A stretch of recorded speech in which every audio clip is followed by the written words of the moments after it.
case briefs, and so much more. LSData's got what you're looking for.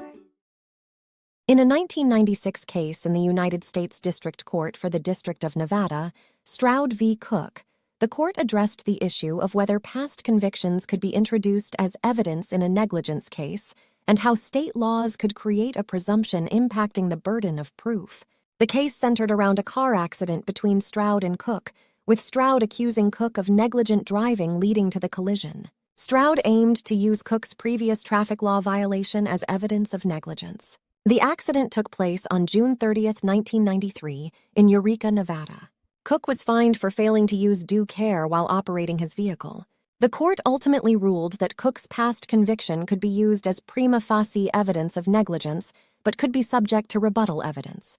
The specific details of the court proceedings were not included in the case. Additionally, the court held that Stroud's own conviction for failing to use due care during the motor vehicle accident with Cook was admissible as evidence. This conviction was relevant to Stroud's negligence claim, and according to Nevada statute never.revda stat section 41.133, it created a presumption of civil liability. Consequently, the burden of proof shifted in Stroud's negligence claim against Cook.